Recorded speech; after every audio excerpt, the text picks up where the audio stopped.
Ladies and gentlemen, welcome back to Samuel Adams Returns. Those anti-federalists, they got it right. And this is Tom Novolis, your host. It is a delight to be back with you again today. We're here taking and looking at those, what, mirrors in history. So much to look at, so much going on. I mean, if you take a look at all of the modern news, we're seeing that we have a corrupt government no different than what it was during the founding era when the king was doing what? What it was called in the Declaration of Independence usurpation and other types of crimes against our liberties. Go read the whole Declaration of Independence. Look at the parallelisms that are there. I've said it before, but I just want to emphasize it again today. And I am going to take and talk to you a little bit about a phone call that I had this past week with a good friend of mine. And I will reveal his name in a little while. But it also, that phone call kind of went hand in hand with another discussion that I was having at the constitutional classes that I have been teaching. I really like to say facilitating because I think we all learn something every time we go through the lessons on the Constitution. So you may inquire as to which program I am using and facilitating. That one that I really have come to appreciate from the Institute on the Constitution. It is a very good program, and I am enjoying the material as well as taking and helping folks understand the foundational fundamentals of the Constitution. Now, that's the question. The question, Tom? What's the question? Well, the question I received from my friend G.R. Mobley and all of the work that he's doing, I will have a reference to GR's website and some of his radio broadcast on that. But he calls me up. He goes, Tom, come on, Tom. Let's have this conversation here. What is this thing that you have with the anti-federalist? And then he just starts going down this path, and he's bringing this point out and that point out. And Tom, come on. The anti-federalists, who they were, all of that. And we're going through the historical perspective where he and I are, having this conversation about each of the different persons, including Sam Adams, and then talking about the Federalist. And then he goes, Tom, remember, remember. And it was like, okay, all right, GR, I'm putting the memory button on. Remember. You hear that in some kind of kids movie or something a long time ago? Remember. Nah, that's even biblical. Remember. And what you're supposed to remember is, Tom, it wasn't the Federalist Papers or the Anti-federalist Papers that determined original intent or how the Constitution should be carried out. Oh, yeah. Yeah. You're right. It was the what? The debates during the convention of the various states for the ratification of the Constitution that mattered because it was within the context of these debates that was saying what would the states allow the Constitution, the federal government, to do. Would they accept the enumerated powers as delineated within the Constitution, Article 1, Section 8? Would they accept the way that the executive branch was supposed to execute those laws that would come from Congress? Would they accept how the the executive would even be elected? Would they accept the judiciary in such manner as it was outlined in the Constitution? Those are the primary questions. Now, yes, you and I can sit here and we can look at one another, no different than GR and I discussed. Well, what about the Federalist this and what about the Anti-federalist that? And the Anti-federalist, we came to the point of saying, I said to GR, I said, look, all I'm trying to do is say that the Anti-federalists were predictive. And when here on this program, that's what I've talked about often, is that they were predictive, and that many of the issues that they brought forward and were trying to make people aware of under this new form of government could have or could go toward the what? To the types of usurpation and tyranny that we are seeing happening today. That they potentially could see that the government could come unraveled, and you would have the likes of socialism, communism, any ism come into fruition, especially if we did not have what? Everything that Madison and none other than John Adams talked about, a moral and virtuous people with moral and virtuous leaders. Now, I had to go back and he said, "Well, Tom, what you need to look at is that go back to those states debates and review the state debates in relationship to what we're trying to do and understand in the project that he's working on. In addition to that, what does it mean for the actual functionality of the federal government and how it is being abused or abusive of the states?" And that's why I said, well, that's where the Anti-federalists, they were predictive. But in honor of my friend, GR, one of the points that I drove back to him was that there was a man by the name of Mr. Eliot who wrote back in 1830. He actually put together a book that is called, not, I get this, here it is. Let me give you the title. It is called The Debates of the what? The State Conventions on the Adoption of the Federal Constitution. And this was in respect to the General Convention in 1787. The journals of the Federal Convention, Luther Martin's letters, Tate's minutes, and congressional opinions, Virginia and Kentucky resolution, and other illustrations of the Constitution. Now, this is a 5-volume set. And in the 5 volumes, there is, somewhere in that vicinity of 500 plus pages in each volume, not the total work, but in each volume, about 500 pages. And he gets into very detail on all of this.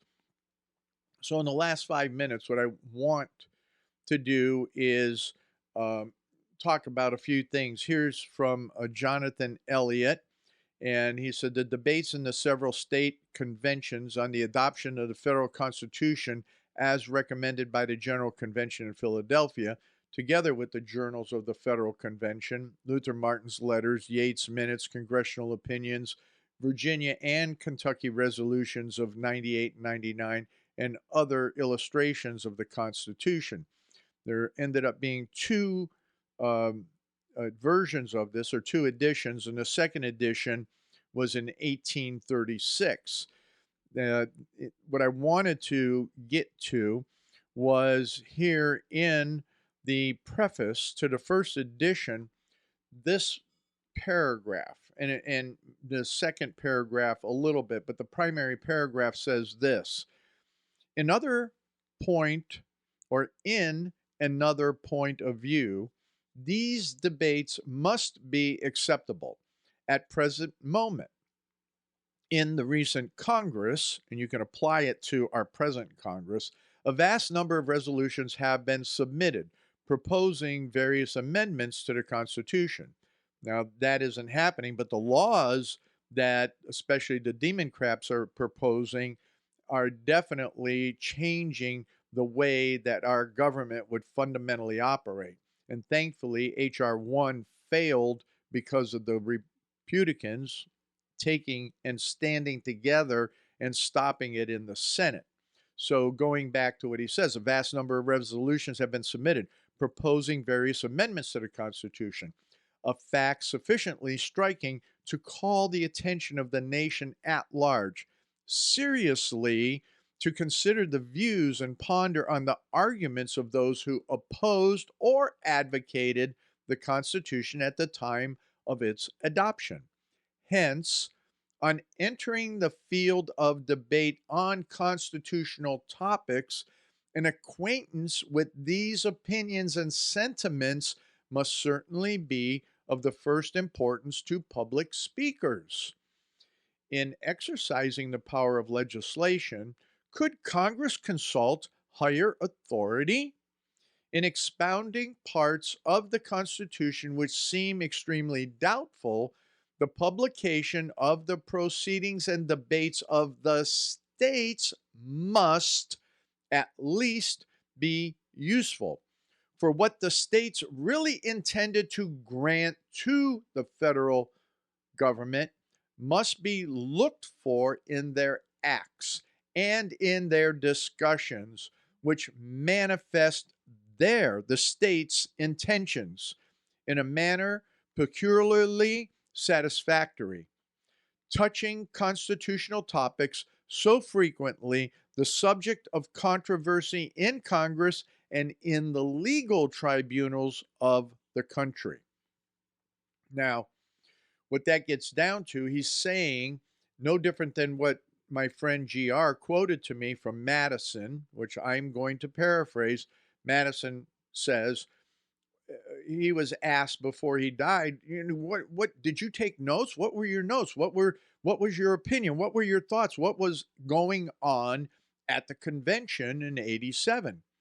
Madison goes, it's not what I say, it's not what my notes say, it's not any of that that matters. What matters, according to Madison, is what we just read here: the intention of the states as to what they would allow the federal government to do, their intent. That was what it was about. For what the states really intended to grant to the general government must be looked for in their acts and their discussions.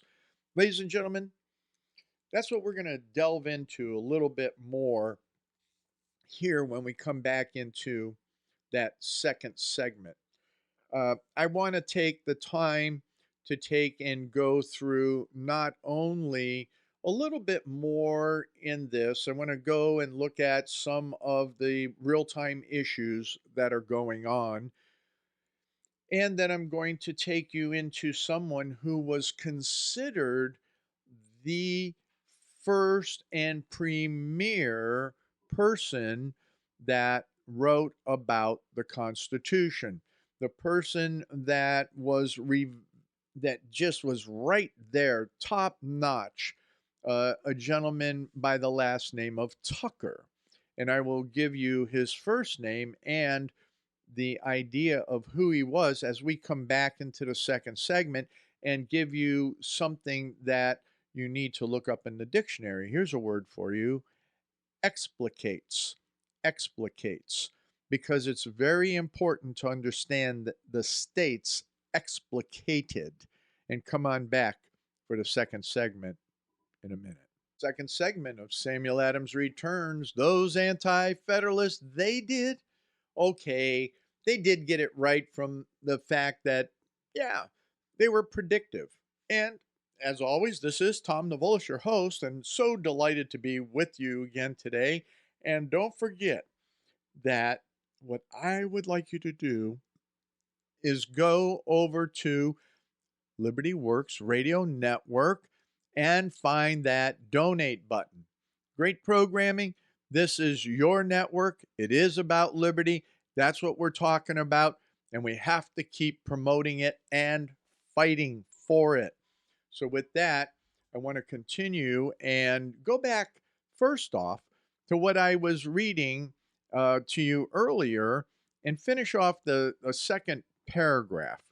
And in that second paragraph of this massive work by Mr. Eliot, this massive work. I mean, five volumes of 500 pages per volume. So when we left with the fact that, as my friend G.R. Mobley called me and we had the conversation, was to remind you, but for me to remember so that I could remind you, anti-federalists may have been predictive, but if we want to look at original intent and understand how we should be exercising and implementing the Constitution as we're going through all of the things that we're going through right now, in particular, the whole idea of auditing the election that we just had this past year in November of 2020. Very critical. And a lot of things we will be defined over time. And I am hoping to have GR on here so that we can have that conversation about what happens if all of a sudden the states decertify what happened in November of 2020. What happens? What goes on? So I think we'll be able to dig through some of that, and when I can get him on the program, I'm going to try and schedule him up here in a couple weeks. We'll see what his timeline looks like and how that will come together. But getting back to Mr. Eliot, he goes on, and there is a further and perhaps not much inferior interest that attaches to these debates, and that being the debates of the states. They abound, it will be seen, in many of the most bold and striking features of eloquence, which do not yield in force or argument, strength of intellect, or in statesman-like views to the productions of any modern orator. With prophetic vision, so okay, anti-federalist, we have to refer back now to the states and these conventions that were held on the ratification of the Constitution to actually being that prophetic vision that is what? A distinguished individuals, a verification of the day. Those individuals who participated in these debates looked forward to the high destinies of this republic and foretold that political prosperity and happiness, which an excellent constitution is daily developing for the benefit of posterity. That's what it's supposed to be doing, not taking and usurping to the point of control. But we're going to talk about that in a little bit as now we shift over to this other writing that I want to bring your attention to. And this writing is none other than the views of the Constitution as put together by a gentleman by the name of St. George Tucker. St. George Tucker is Henry St. George Tucker is the grandson. Excuse me, because this is a long combination of names, and you know how that all goes together. So St. George Tucker, his great grandson, Henry St. George Tucker, who lived in 1853 to 1932, the son of John Randolph Tucker, who represented Virginia in the U.S. House of Representatives from 1876 to 1889, and again from 1922 to 1932, carried on the whole idea of states' rights, populist, anti-big business tradition of his family and state. He was also a professor of law at Washington and Lee universities and published limitations on the treaty-making power under the Constitution of the United States and women's suffrage by constitutional amendment. So there was a lot that was going on. St. George Tucker became the primary writer on the Constitution. The Constitution that Tucker explicates, all right, stop, explicates, analyzes and develops an idea or principle in detail, analyzes a literary work in order to reveal its meaning. So St. George Tucker, what he did is he analyzed the Constitution for its intention and its meaning. Now, what you have to understand that he explicates is the Constitution that was ratified by the people of the several states. Okay? So he understood that very, very clearly. It is to be understood as explicated by the ratifiers, including their reservations, some of which were embodied in the first 10 amendments, which were hold on, stop the presses. Get this. The first 10 amendments, which were a further limitation on the delegated powers of the new general government. Okay, right there. Everything that the Supreme Court has done to apply the misrepresentation of the 14th Amendment, allowing the first 10 amendments in one shape or form to be applied back on the states and you and me as individuals, is garbage, unconstitutional, bad thinking, bad philosophy, wrong-mindedness, all the way down to usurpation of our rights, because the Bill of Rights is a declaration, but not only that, it is a further limitation on those delegated powers of the new general government. For the assumption that the meaning and authority of the Constitution is to be current, found in its ratifiers and not in the learned discussion of the framers at Philadelphia, who were, after all, only drafting a proposal for the people's consideration.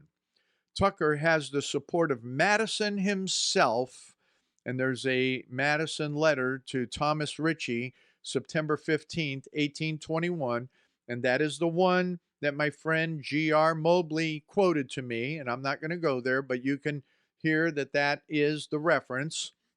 And in that reference is where Madison says, go back to those that ratified, because what happened at Philadelphia was only what? A proposal. Only a proposal. It would mean nothing if it wasn't ratified and if it was not clearly understood by the ratifiers. Tucker then does not stand in awe of the Federalist Papers.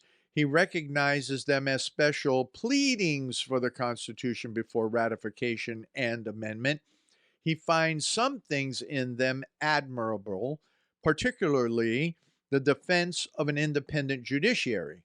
But he quotes them most often in support of the limited nature of the new federal government. Though Tucker is well read in political philosophy, he does not need a long historical exposition of the ideas to explain the Constitution. The document is for him generally clear and specific, self-evident to those who ratified it. This is not to suggest, however, that Tucker cannot necessarily call upon Justinian, Grotius, Pufendorf, Vattel, Montesquieu, Locke, Rousseau, or other more nearly contemporary writers. Tucker is the exponent of Jeffersonian republicanism, or what has been called South Atlantic republicanism. And we're going to touch basis on that in particular in the third segment, because that helped really identify, and we're going to kind of do this as a series in between, hopefully different guests that I'm going to have on. But what this Jeffersonian republicanism is anti and different, and I've got a few notes in it, and we're going to get into in the third segment, different than what was exercised by the Federalists, and especially Hamilton, in a consolidation of the government and throwing out the intended liberties, and that was the necessity of having the amendments, that Bill of Rights, come into fruition.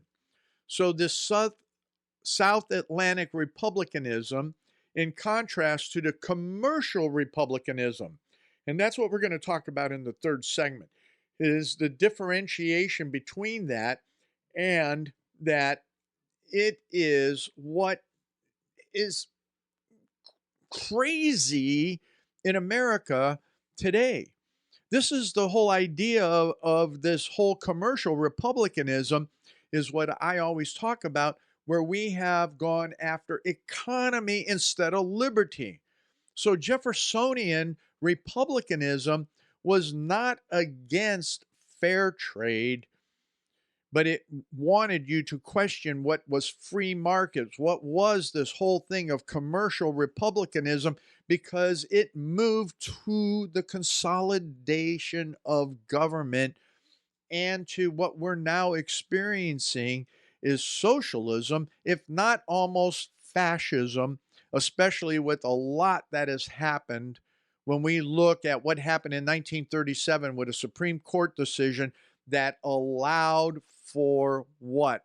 Executive commercial agreements that do not need the Senate to ratify. They only needed to go through Congress, no different than NAFTA did, no different than what the USMCA has done, no different than a lot of other commercial agreements that are unconstitutional by virtue of what we would learn here and the intent of the founders. Commercial republicanism is what the Supreme Court of 1937 foisted upon us, because Hamilton couldn't pull it off in the first administrations of George Washington. And it was Jeffersonian republicanism that put the brakes on it. And I don't want to hear any of you Democrats out there trying to say that you're the party of Jefferson, because you are lying, deceiving, corrupt communist, and you have no idea of what you're talking about. No different than a lot of the Republicans, because the Republicans are functioning and operating on the commercial republicanism that we're going to talk about when we come back into the third segment of Samuel Adams Returns. And I'm shaking with this one, GR, is that the Anti-Federalists got it right to a certain degree, but it was at the debates where? In the states that established how the Constitution should function, and what happened to bring in those amendments to further limit the federal government. Come on back, third segment. Ladies and gentlemen, welcome back to this last segment of Samuel Adams Returns. Those anti-federalists, they did. They yeah, they got it right. I guess I'm going to have to look at that. And who got it right more? We're going to start talking about the states got it right. They got it best. And I do want to welcome back all of my friends at Soaring Eagle Radio. Just thank you for coming back to this segment. And I encourage you to take and go listen to the second segment. And for those, even in Lima and in Ohio, I would also encourage you to take a look at pepper-licious.com because there you can get some of what we do to help support this, what I call a ministry of Samuel Adams Returns.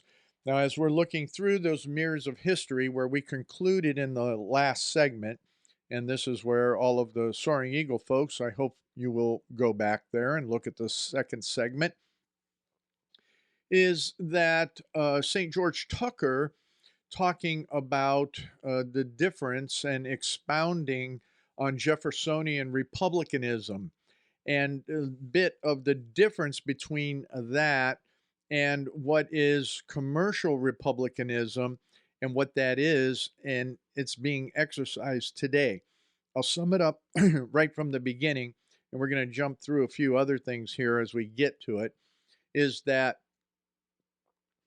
when I talk about and have in the past, and I'm actually writing or started a book on it, but I got too many things started, is the idea of economy over liberty. Economy over liberty. That's the summation of the difference between Jeffersonian republicanism and that of commercial republicanism. Commercial republicanism, take commercial for what it's worth.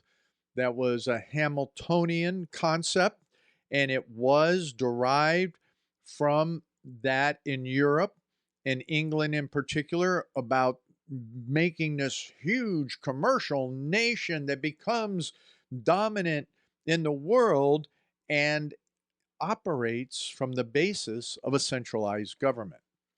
That was Hamilton's goal and objective, but there it was. Madison actually, in this case, joined with Jefferson to try and put the brakes on what Hamilton was doing under George Washington. And George Washington really didn't put the brakes on Hamilton at all.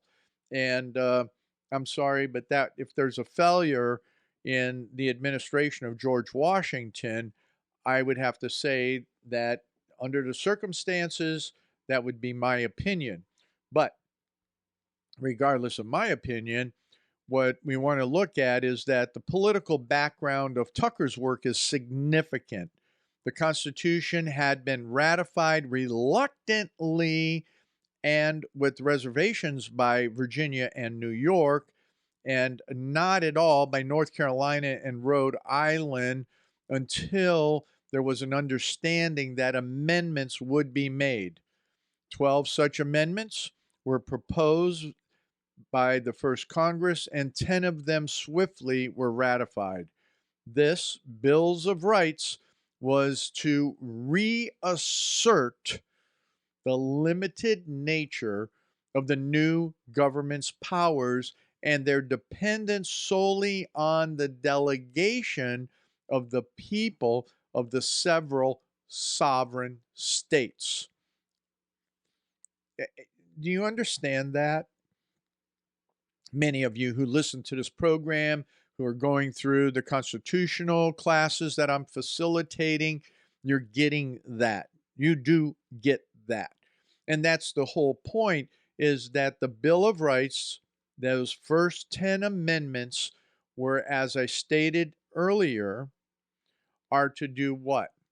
They were to reassert, that's reassert, two hands for those that are watching it on YouTube or listening on the radio. I'm using two hands to reassert the fact that the limited nature of the federal government's powers, okay? Everything is ours, we the people, and the states in particularly.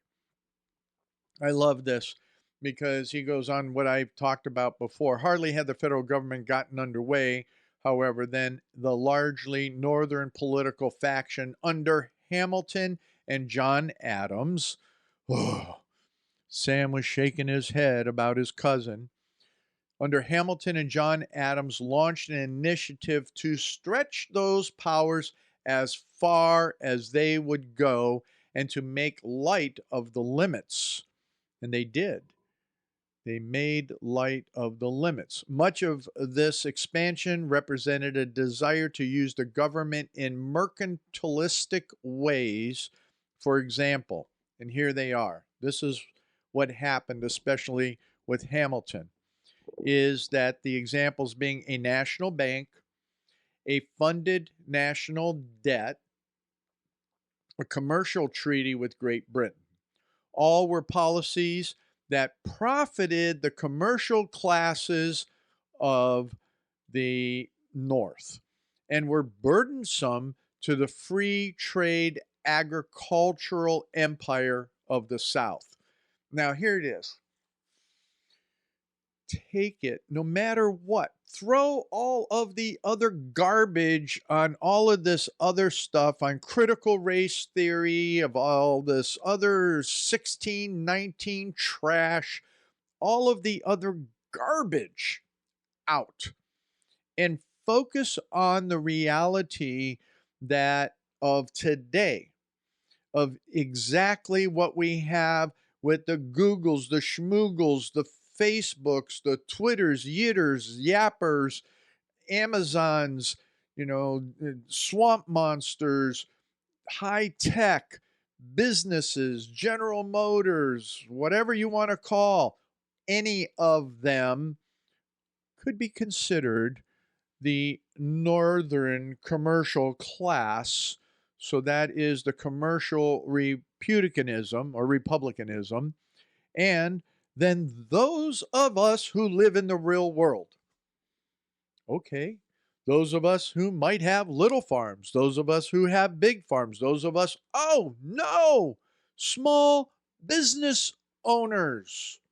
Small business owners. The Chi-Com flu was used to destroy small business owners. And don't even get me started about the governor here in Ohio, because in his pleadings, if you will, in a rebuttal to a federal lawsuit that is out there regarding small businesses, I said it before, I'm going to say it again, is that in his and that of his attorneys and that of the state attorney general, in their defensive pleading, they're saying you in Ohio have no right to own a business. So all the small businesses, you don't have a right to own a business. And so therefore, they can shut you down. Anyway, I'm getting off target here, and we only have a few minutes left. So what this brought out then was what we're seeing today is all of this internal domestic differences. So it's not just about what was happening in the North and the South from commercial class and then also free fair trade agricultural empire of the South. It just became destructive. And fortunately, it was under then that coming together of Thomas Jefferson and James Madison and other lesser figures that united and encouraged and assumed leadership of popular opposition to Alexander Hamilton's economic and financial programs. So what we have going on now, people talk about the favoritism under Trump, but in reality, look at all of the commercial favoritism that is happening under the Biden administration, to the extent that it is to the detriment of small business, and the major players are once again taking and raking in the billions of dollars. So continuing on, and I just don't want to lock up because we're down, amazingly, we're down to the last 5 minutes.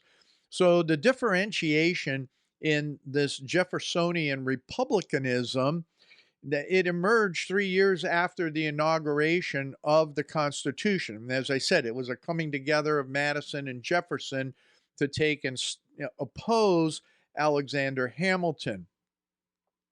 As the name implied, they were a coalition that came together because of the fear that the American experiment in populist self-governance, that revolutionary vision, that it was threatened. It was threatened by the policies of the first Secretary of the Treasury, and that what I talked about from what we were looking at in the preface of St. George Tucker was the broad interpretation of the Constitution advancing in their behalf the anti-populistic sentiments expressed by Hamilton's supporters. Amazing. So what do you have now? We have the socialists and communists that, oh yeah, it's all for all the people and equality and all of that type of stuff, but they're anti-populist, which is the true Jeffersonian perspective. Now, when we continue on with this, is that after 1793, when the French Revolution and Great Britain, so it was the revolutionary in France, Great Britain entered into a 12-year war, and all of this opposition, it broadened into foreign policy even, and mobilized a large proportion of the population that Jeffersonians are usually described as the first American political party. Wow, that's pretty impressive. You know, they defeated the Federalists in the 1800 election and just totally vanquished them entirely after the War of 1812.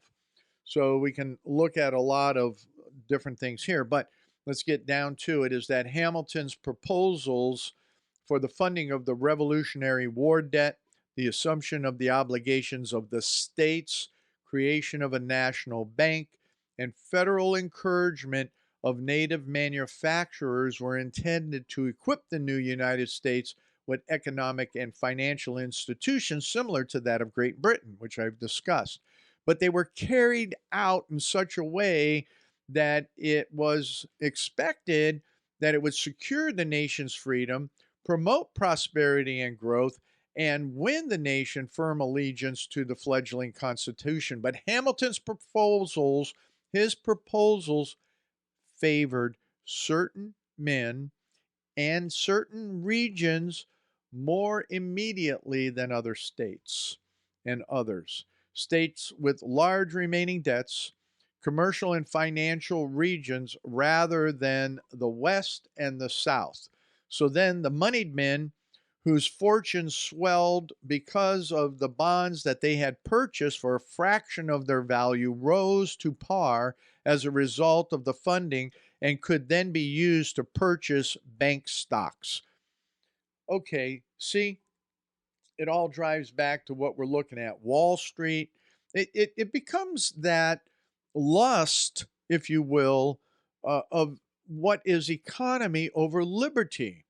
What is it that those that can take advantage of what we're seeing not only at market derivatives and all these other economic functions that we have in our modern time, that they don't give a rip about you and me. Look at the Amazons, the Google Schmoogles and Doogles, the Bill Gateses, all of these billionaires, and they don't care about our liberties. Where we need to get back to, and what we're going to do and continue to do in these programs going forward, is reveal the intention of the states. And as I've said before, your homework is, in these last few seconds, understand your state constitution. Understand your initial states, those on the East Coast, and what it means for original intent. And all of us should understand that, so that we can hold our elected, and in particular, those political parties, to what original intent is. And we need to restore constitutionalism as it was intended during the ratification process of these United States. Come on back next week. Go do your homework. See you then.